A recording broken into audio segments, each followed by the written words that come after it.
குறிப்பிட்ட விஷயம் நடந்த பிறகு டப்பு நம்ம அதுலேருந்து மூவ் ஆகும் ரைட்டா? எந்த இது வந்த பிறகு வேண்டாம் இது அப்படின்னு முடிவு பண்ணீங்க. இப்போ என்ன பண்றீங்க? என்ன நடக்குது தெரியுமா? தெரியாதுண்ணே. தெரிய வேண்டாம் இங்க வந்த கூப்பிட்டாங்கல்ல. லூசு போய் கூடுவான். நல்ல ஏர்னிங்ஸ் தான். நான் ஹஸ்பண்ட் 2 பேரும் ஐடியில் தான் இருந்தோம். எவ்வளோ சம்பளம் வாங்கிட்டு இருந்தீங்க அங்கே 2 பேரும்? 10 lakhsக்கு மேலே வாங்கிட்டு இருந்தேன். எது என்னையா சொல்ற? ஆவ பெருசு இதா உட்ப.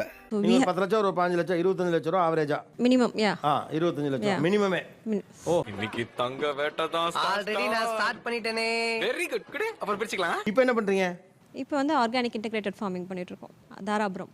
யோ என்னையா இது? ஐடியில் இருக்கும்போது ஒரு ப்ரெஷரில் தான் வெளியே வந்தேன். நான் பெங்களூரில் இருந்தேன். Yearly 12.5 lakhs. என்னங்க எனக்கு ஒண்ணுமே புரியல. அதுதானப்பா எனக்கும் புரியல. நாங்களும் ஐடியில் தான் இருந்தோம், நானே ஹஸ்பண்ட் 2 பேருமே. இப்போ வந்து இயற்கை விவசாயம் பண்ணிட்டு இருக்கோம். இல்லே அம்புட்டு நல்லவனடா நீ. இப்போ உணவு தேடல்னா நல்ல ஆரோக்கியமான உணவு சாப்பிட்டுட்டு இருக்க வேண்டியதுனே. அந்த உணவு வந்து கிடைக்கலைங்க. கடல்லே இல்லையா?